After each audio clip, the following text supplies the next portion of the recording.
புரட்சித் தலைவர் எம்ஜிஆர் அவர்களும் புரட்சித் தலைவி அம்மா அவர்களும் எப்படி இந்த இயக்கத்தை காப்பாற்றி வந்தார்கள் என்பதை அனைத்து இப்பொழுது இருக்கிற மேல்மட்ட தலைவர்கள் எண்ணி பார்க்க வேண்டும் என்று இப்பொழுதும் நான் கேட்டுக்கொள்கிறேன்.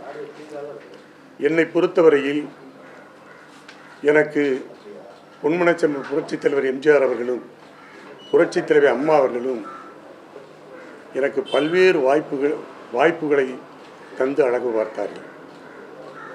22 இந்த இயக்கம் தொடங்கிய காலத்திலிருந்து நான் புரட்சித் தலைவர் எம்ஜிஆர் அவர்களோடு பயணித்தவன். அவருடைய மறைவுக்கு பிறகு புரட்சித் தலைவி அம்மா அவர்களோடு பயணித்தவன்.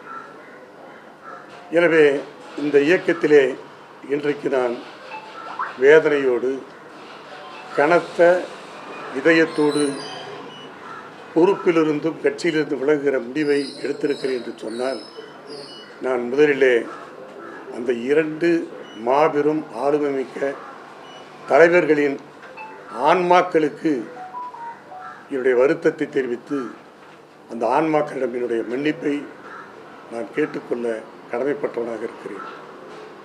எனவே இனியும் என்னுடைய விலகலுக்கு பிறகாவது இந்த இயக்கத்தை கட்டிக்காக்க வேண்டும். காரணம், இந்த இயக்கம் நிச்சயமாக தமிழக அரசியலிலே நிலையாக இருக்க வேண்டும். அதுதான் தமிழ்நாட்டிற்கு நல்லது. இந்த இயக்கம் இருந்தால்தான் தமிழ்நாட்டு மக்களுக்கு பாதுகாப்பு. தமிழ்நாட்டுடைய வளர்ச்சிக்கும் எதிர்க்கட்சியாக இருந்தாலும் ஆளுங்கட்சியாக இருந்தாலும் அனைத்து இந்திய அண்ணா திராவிட முன்னேற்ற கழகத்தினுடைய பங்கு மிக மிக முக்கியம் என்பதை மக்கள் அறிந்திருக்கிறார்கள். எனவே அந்த வகையில் எனது இந்த விலகலுக்கு பிறகாவது கட்சியிலே இருக்கிற முக்கிய பொறுப்பிலே இருக்கிற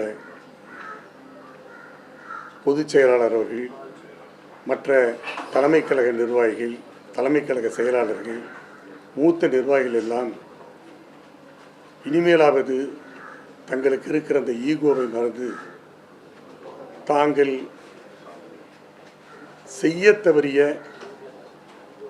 அந்த குறைபாடுகளை எல்லாம் நீக்கி இந்த இயக்கத்தை காப்பாற்ற வேண்டும், வளர்க்க வேண்டும் என்றுதான் இந்த நிலையில் கூட நான் அவர்களுக்கு என்னுடைய அன்பான வேண்டுகோளை விடுக்க கடமைப்பட்டவனாக இருக்கிறேன். இது நடக்க வேண்டும், இது நல்லதாக இருக்கும், இது கட்சிக்கும் நல்லது, நாட்டுக்கும் நல்லது. மக்களும் மிக கவலையாக இருக்கிறார்கள்.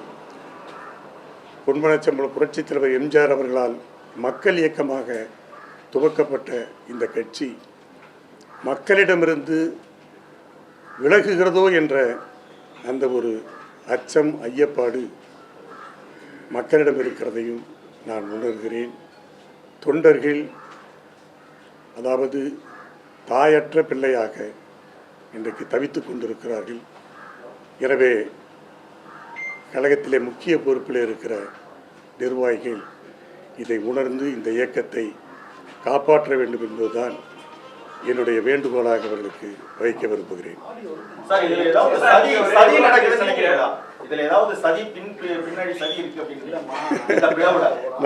அப்படி நான் நினைக்கவில்லை.